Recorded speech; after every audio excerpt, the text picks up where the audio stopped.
त्वामव्ययं विभुमचिन्त्यमसङ्ख्यमाद्यं ब्रह्माणमीश्वरमनन्तमनन्तकेतुं योगीश्वरं विदितयोगमनेकमेकम्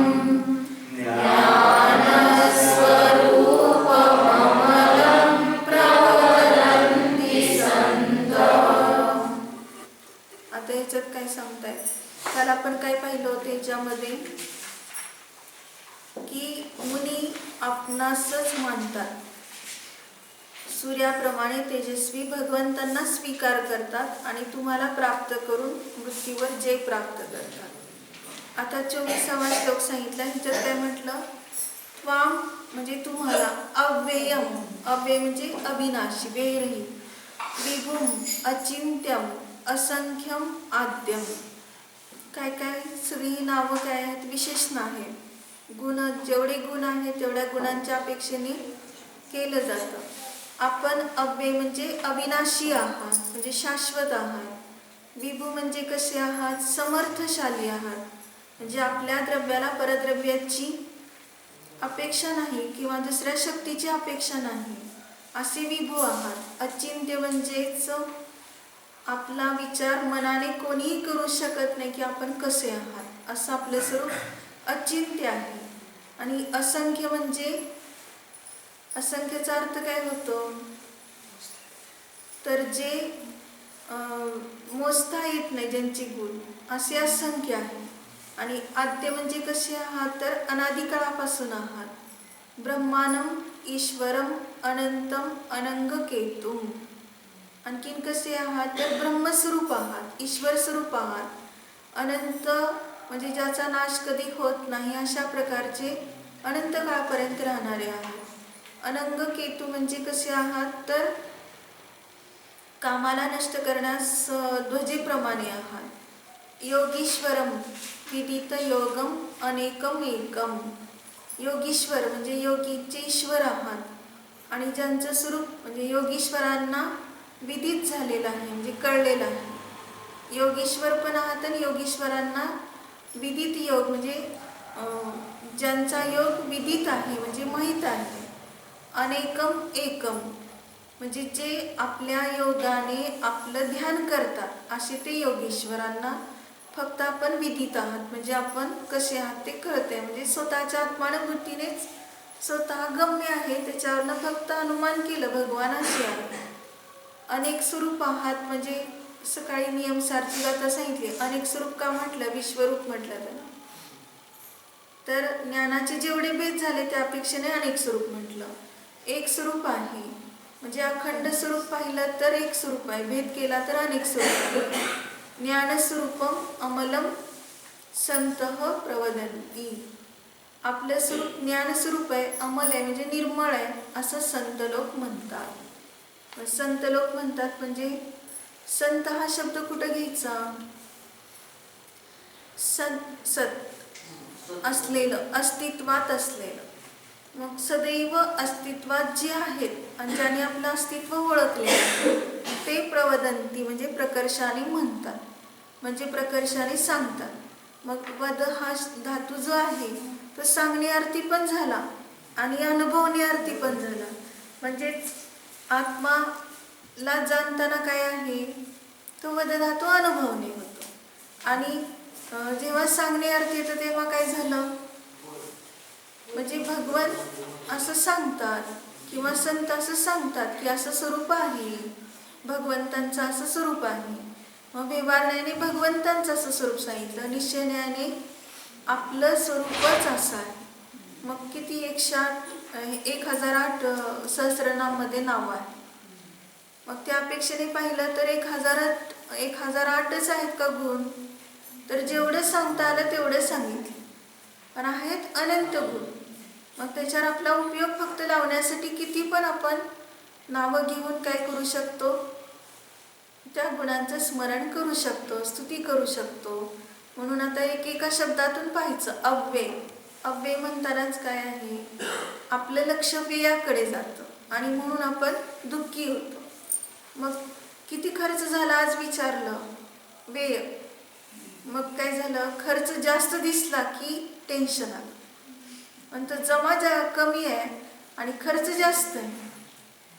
पण इथं काय सांगितलं, अव्यय आहे, काय गेलं नाही काय आलं नाही, आहे तसं आणि आहे तेवढं.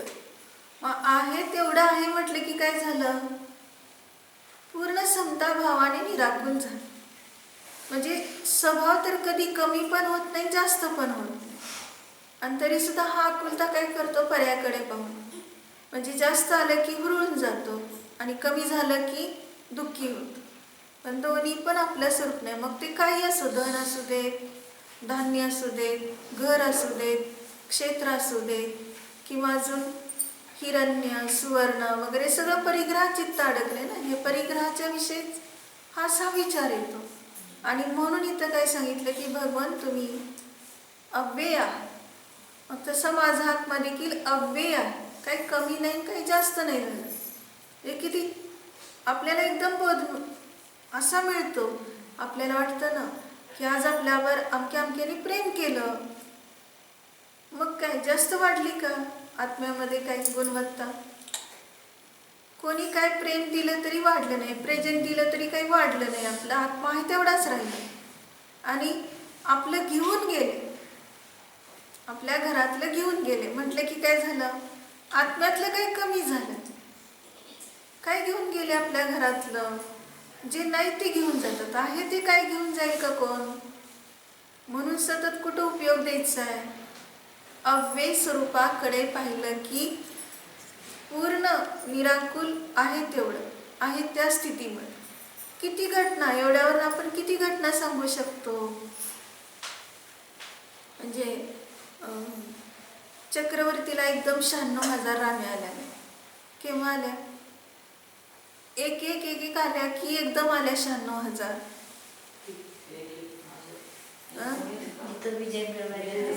म्हणजे जसा प्रसंग पडल, जेवढे ग्रुप येतील तेवढे येतील, केव्हा 10 केव्हा 5 केव्हा 2 केव्हा 1, असं करत करत किती झालंय एकूण 96,000. त्याच्यापेक्षा जास्त संख्या का होत नाही. 96,000 पेक्षा जास्त राजाला वाटत नाही का द्यावं म्हणून. म्हणजे तो नको म्हणतो की बाकीच्यांना इच्छा होत नाही देण्याची. दोन्हीकडून ही व्यवस्था अशी आहे की 96,000 पेक्षा जास्त नाही, पण कमी तर होऊ शकतात की नाही. कमी पण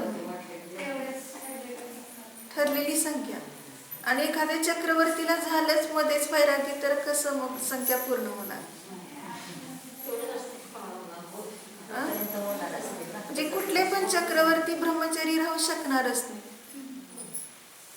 असंच म्हणायचं की नाही. ब्रह्मचारी कुठल्याच काळात राहणार नाहीत का चक्रवर्ती. तीर्थंकर राहतात, कामदेव राहतात का, कामदेव राहतात का.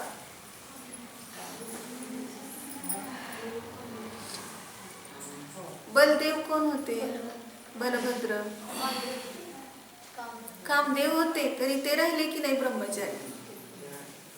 म्हणजे फक्त कुठं चक्रवर्तीच्या तिथं विवाद आहे ब्रह्मचारी न राहण्यावर. मग असं काय एवढं पुण्य केलं असं म्हणतो, असं काय एवढं पाप केलं असं म्हणत नाही का. म्हणजे उलट 96,000 मध्ये अडकायचं, 6 खंडामध्ये अडकायचं, 14 रत्न 9 निधीमध्ये अडकायचं. काय पुण्य की पाप म्हणायचं. मग त्याला काय म्हटले त्यांनी, पुण्य की सजा भोग रे. पुण्याचं सजा म्हणजे काय आहे, हे शिक्षाच आहे. म्हणजे पुण्याची शिक्षा म्हणजे पापच झालंय. म्हणजे काय आहे की ते निधत्ती निकाची, जसं पाप नरकातलं भोगल्याशिवाय सुटत नाही, तसं चक्रवर्तीचं सुद्धा निधत्ती निकाचित झालं. मग तर चांगले झाले की नरकापेक्षा चांगले. नरकातलं निधत्ती निकाचित भोगण्यापेक्षा आता आपल्याला हौस किती असते, हे असावं ते असावं, प्रत्येक साधनाविषयी आकुलता आहे, सगळी उपकरणं आपल्याला भोग उपभोगाची असावी वाटतंय आणि चक्रवर्तीला सहज मिळालंय. मग सहज मिळालेलं असताना का बरे त्याच्यात चित्त लागत नाही? तर लगेच समाधी शतकचा श्लोक आठवायचा. काय सांगितलं त्याच्यामध्ये? यथा यथा समायाती, इष्टोपदेशमध्ये, यथा यथा समायाती संवितो तत्वमुत्तमम् तथा तथा न रोचन्ते विषया सुलभा. म्हणजे उत्तम तत्वामध्ये ज्याचं चित्त गेलं, कारण ते पुण्यानुबंधी पुण्य आहे की पापानुबंधी पुण्य आहे? चक्रवर्ती पद पुण्यानुबंधी पुण्य आहे. त्यामुळे यथा यथा समायाती म्हणजे कसं झालंय, जसं जसं उत्तम तत्वाची प्राप्ती होते तसं तसं तो काय होतो? विषय सुलभ असूनही त्याला ते रुचत नाही. म्हणजे सम्य दृष्टीची कहाणीच काय वेगळी आहे. कारण का तर त्याला हे मिळालंय पण तो त्याच्यात लिप्त नाही. ते कधी संपेल आणि मी कधी ह्याच्यातनं बाहेर पडेल. आणि मिथ्या दृष्टी काय, हे कधीच संपू नये, एकदम उलटी धार आहे त्याची, आणि मी ह्याच्यातनं बाहेर पडूच नये, म्हणजे त्यातच गुरफटावं. अशा प्रकाराने हे दोन विरुद्ध टोकं आहेत. म्हणून चक्रवर्ती जरी ब्रह्मचारी राहिले नाहीत तरी सुद्धा त्यांच्या 3 गती सांगितल्या. कोणत्या 3 गती? राज्यातच मरण झालं तर नियमाने नरक, आणि जर दीक्षा घेऊन आता शुभाचा उत्कर्ष झाला तर सर्वांसिद्धीला जाणार, आणि शुद्धाचा उत्कर्ष झाला तर मोक्षाला जाणार. हा पुरुषार्थ ज्याचा आहे. म्हणजे काय आहे याच्यातून आपल्याला काय बोध मिळाला की आपण तर कसे आहोत? अव्यय. अव्यय म्हणजे अविनाशी. आपलं काही केलेलंच नाही आणि आपल्याला काही आलंच नाही. असं जर आपण राहिलो तर किती आपल्याला महान भाग्याने सर्व काही ह्याची प्राप्ती होते. म्हणजे आपण आजपर्यंत काय करतो? हा हंत गतानुगतिकता. काय म्हटलं की रूढीप्रमाणे आम्ही वागत आलो, रूढीप्रमाणे धर्म करत आलो, पण स्वतःला जाणण्याचं कधीही पुरुषार्थ केलेला नाही, आणि त्यामुळे सर्व चुकलं. मग ते रूढीप्रमाणे म्हणजे कसं? ते जसं करतील तसं मी. मग तसं एक मेंढी खड्ड्यात पडली की तिच्या मागं सगळ्या खड्ड्यात पडतात. तसे एकाने धर्म चुकीचा केला की दुसरा पण चुकीचा धर्म करू लागतो. त्याला बघून तिसरा करतो, त्याला बघून चौथा करतो, पण स्वतः स्वपरभेद विज्ञान करत नाही तोपर्यंत रूढीनेच धर्म केला. म्हणजे आमचीच कहाणी, अनादी काळापासून आम्ही रूढीने धर्म केला. मग ते सांगितले की नाही उदाहरण, की काय सांगितलेलं असतं? बाहेर म्हणजे त्या गुरुनी शिष्याला सांगितलेलं असतं कुठेही बाहेर जाताना डोक्याला पागोटं बांधायचं, उघड्या डोक्याने कधी जायचं नाही. मग तो बाजारात गेला. बाजारात गेल्यावर त्याचं पागोटं वरचेवर उडलं, कुठं गेलं माहीत नाही. म्हणजे कोणीतरी घेतलं असेल किंवा पडलं असेल. मग त्यांनी लगेच गुरुचे शब्द आठवले, काय? उघड्या डोक्याने जायचं नाही, पागोटं बांधायचं. मग खालचं सोगा सोडला आणि वर पागोटं बांधलं. सगळ्या लोकांनी मिळून त्याला पकडून बांधलं. काय केलं? मारलं. म्हटले असलं कुठला धर्म शिकवलाय तुम्हाला? कुणी शिकवलाय? तिकडं पकडून त्याला त्या गुरुकडे आणलं आणि त्या गुरुला विचारलं त्याने, असला धर्म शिकवलाय का तुम्ही खालचा सोगा सोडून वर पागोटं बांधायला? मग त्यावेळेस त्याला तिथं गुरु पण काय करतायत? ताडण करतायत की विडंबन करतो, तुला एवढं कळत नाही का? नाही वगैरे हे सगळं सांगितलं. की ज्यावेळेस पागोटच नाही, आता गेले उडून म्हटल्यावर, आणि तिथं दुसरं काही साधन नाही म्हटल्यावर असं करायचं असतं. मग तसं आपलं सुद्धा काय चाललंय की आत्मानुभूतीशिवाय जेवढं साधता येईल तेवढं साधतो क्रिया. म्हणून काय होतंय? त्याच्याप्रमाणे आपलंही हसं होतं या गतीतून त्या गतीत. तिथं तर फक्त तेवढ्या पुरतं झालं, पण आपल्या अनादी काळापासून प्रत्येक गतीत विडंबन चाललेलं आहे. म्हणून आत्मानुभूतीला जे महत्त्व आहे ते मिथ्यात्व सहित कोणती क्रिया केली तर पापानुबंधी पुण्य झालं तरी काही उपयोग नाही, कारण ते दुःखाला कारण आहे. मग त्याचं उदाहरण त्याच बलरामाचे वडील कोण? वसुदेव. काय केलं त्यांनी पूर्वभवात? ते वसुदेव सुद्धा कामदेव होते. पूर्वभवामध्ये अतिशय दरिद्री आणि कुरूप म्हणून काय करायला निघाले? ते आत्महत्या. आणि आत्महत्या करतात हे एका मुनींनी जाणलं आणि त्यांनी त्या 2 मुनींना सांगितलं, म्हणजे त्यांच्या शिष्यांना, की जाऊन त्यांना संबोधन करा, पुढच्या भावात हे तुमचे वडील होणार आहे, तुम्ही त्यांचे 2 पुत्र कृष्ण आणि बलराम होणार. मग त्यावेळेस तिथं गेले आणि म्हटले, कशासाठी तुम्ही ह्या दरीत पडताय? त्यांनी सांगितलं की असं असं मला जीवन नकोसं झालंय, दरिद्री खूप आहे आणि कुरूप आहे. मग त्यांनी म्हटले, काय एवढ्याने तुमची दरिद्री नष्ट होणार आहे का? पुढच्या भावात तुम्ही श्रीमंत होणार का आता आत्महत्या केल्यावर? आणि सुंदर स्वरूप होणार का? मग त्यांना जरा वेगळं वाटलं काहीतरी, आजपर्यंत आपल्याला कोणी असं समजावून सांगितलं नाही आणि हे चांगलं सांगताय. त्यांचा उपयोग तिकडे लागला. लगेच त्यांनी आत्महत्येचे विचार बंद केले आणि त्यांच्या बरोबरच आले. म्हटलं, आता तुमच्यासारखंच आम्हाला व्हायचं. आणि मग ते दीक्षा पण घेऊन एवढी चांगली साधना केली की त्यांना कितीतरी विद्या सिद्ध झाल्या आणि जीवनभर पूर्ण त्यांनी अनेकांचं त्या विद्येच्या साहाय्याने, अनेक मुनी ग्लान रोगी वगैरे असतील त्यांचं वयावृत्त खूप सुंदर केलं. आता सहज त्यांना ते काय धन आणि काय रूप कडव्यासारखं सहज मिळणारच होतं. पण शेवटच्या मुहूर्तात ते आयुष संपताना त्यांना ते संस्कार जागरूक झाले आणि पुन्हा काय केलं? त्यांनी निदान केलं. जीवनभर चांगलं पाळून सुद्धा निदान काय केलं? की मी पुढच्या जन्मी सुंदर स्वरूपवाला होईल. ह्याचं फळ, दीक्षेचं फळ म्हणजे तपश्चर्येचं फळ.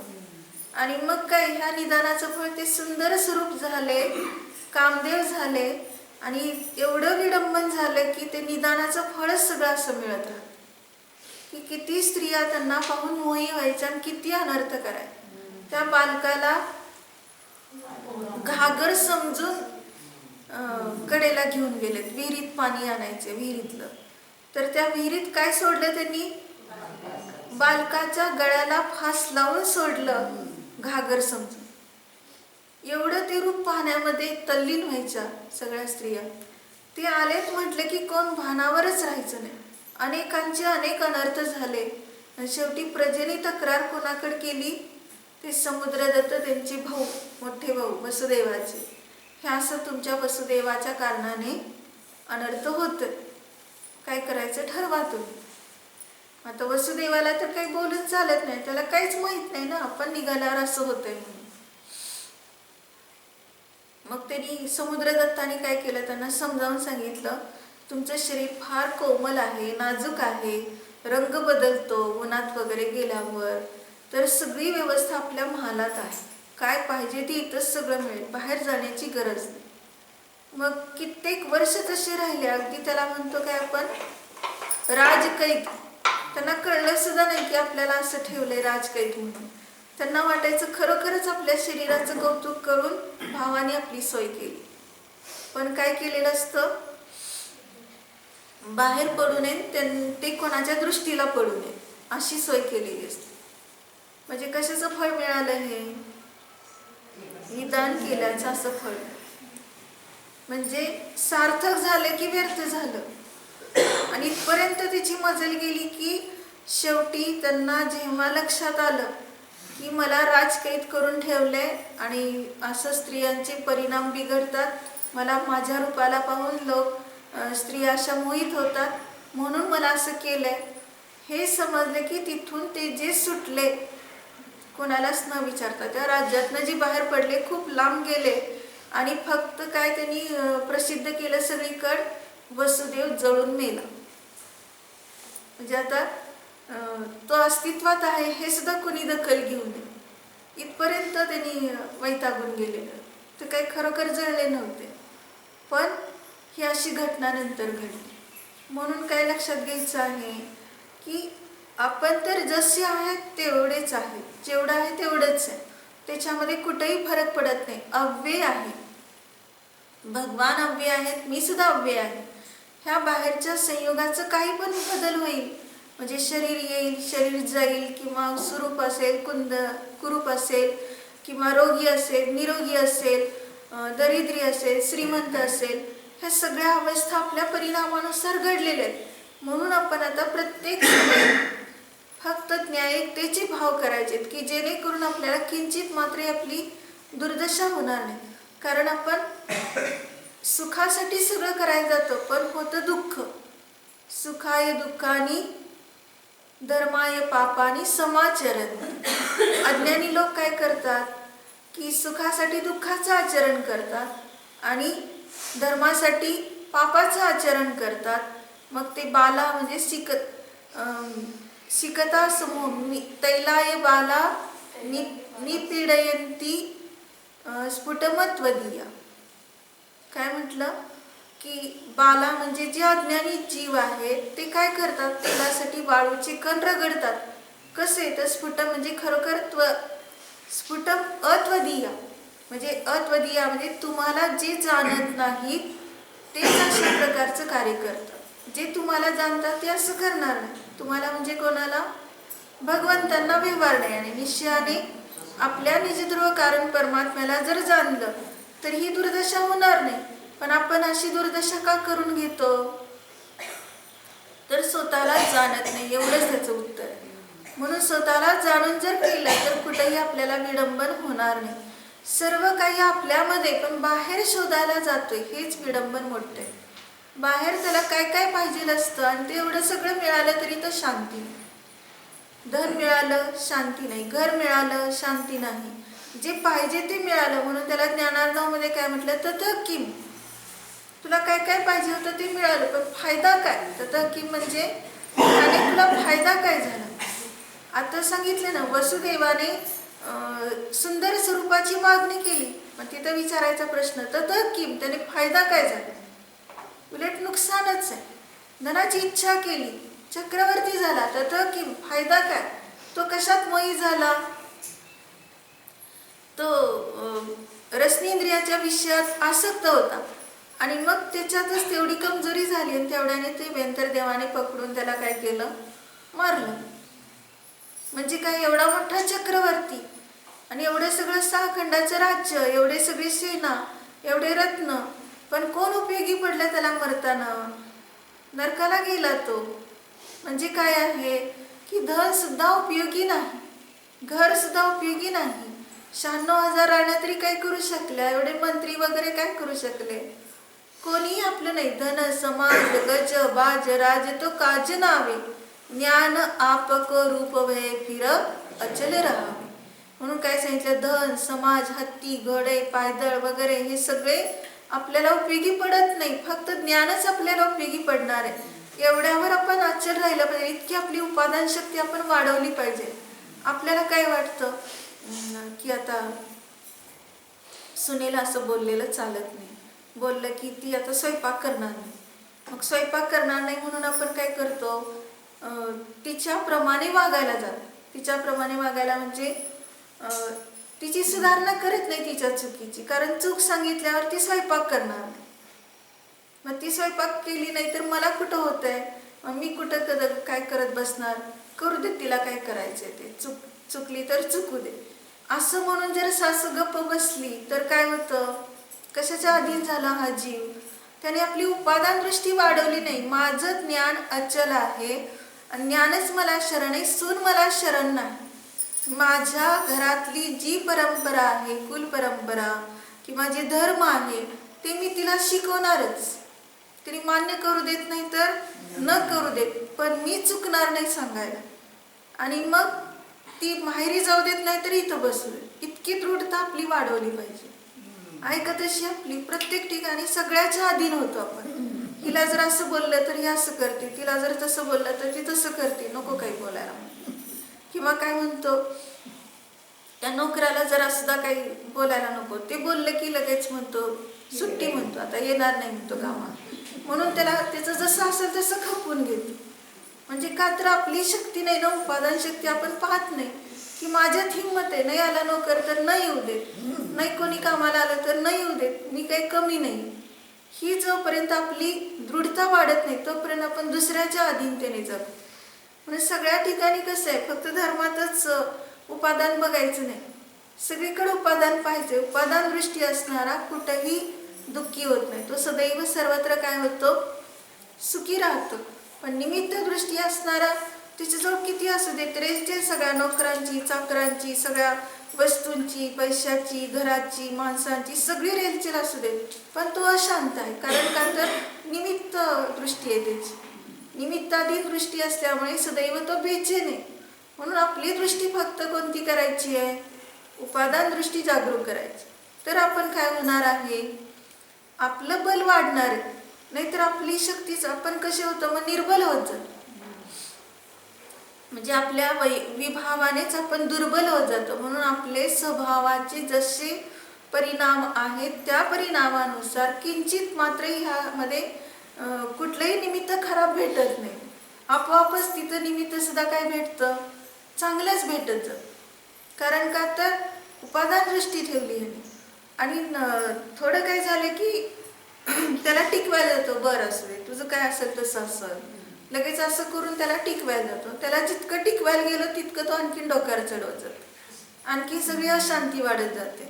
म्हणून काय आहे की कोणाला टिकवायचं नाही, माझा एक आत्मा एक आहे असं जर जाणलं तर प्रत्येक समय काय होणार आहे, शांतीला प्राप्त होणार.